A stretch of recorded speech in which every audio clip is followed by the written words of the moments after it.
Daniel was born into a Christian home in one part of Cape Town. His father was a respected pastor, his mother a devoted evangelist. From the day he could walk, Daniel was surrounded by prayers, church services, and the Word of God. Every morning, his family gathered to sing hymns and read the Bible together. Neighbors admired him. Teachers praised him. He was the pastor's son, the boy everyone expected to shine. But destiny took a different turn. By the time Daniel entered secondary school, he wanted more than prayers and Bible verses. He wanted adventure. He wanted freedom. And then came Chike, his closest friend. Chike was playful, mischievous, and always chasing excitement. One evening, Chike leaned close and whispered, "Daniel, let me take you somewhere. You'll never forget it." That night, Daniel followed. In an abandoned building, teenage boys gathered in a dark circle. Candles flickered.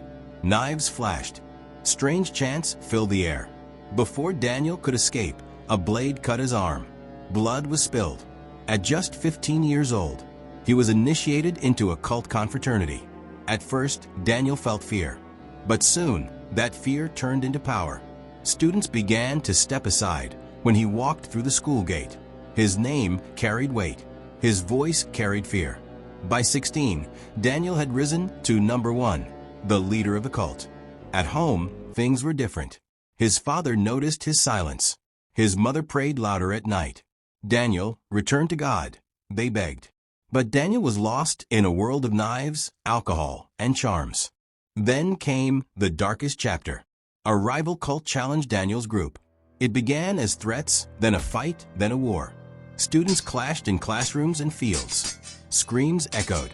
Chairs flew. Blood stained the ground. When the dust settled, 15 students lay dead. The entire city was shaken. How could a pastor's son become a murderer? The police launched a massive raid. One night, Daniel and his gang were surrounded.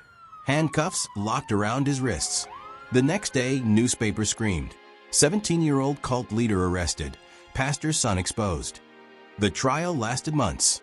Daniel's parents sat in court, weeping, as their only son stood in chains. The evidence was overwhelming.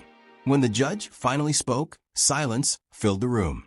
"For the crime of murder, you are hereby sentenced to death by hanging." Daniel was only 17. In his prison cell, reality struck. The power, the weapons, the false brotherhood, all gone. He remembered his childhood prayers. He remembered his mother's voice, singing hymns at dawn. Tears rolled down his cheeks. He begged God for mercy, but the time had run out. At just 18 years old, Daniel was led into the execution chamber.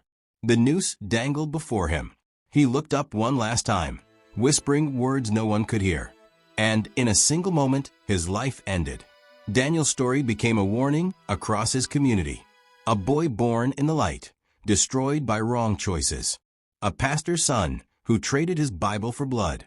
For more interesting and moral story, kindly like and subscribe to my channel.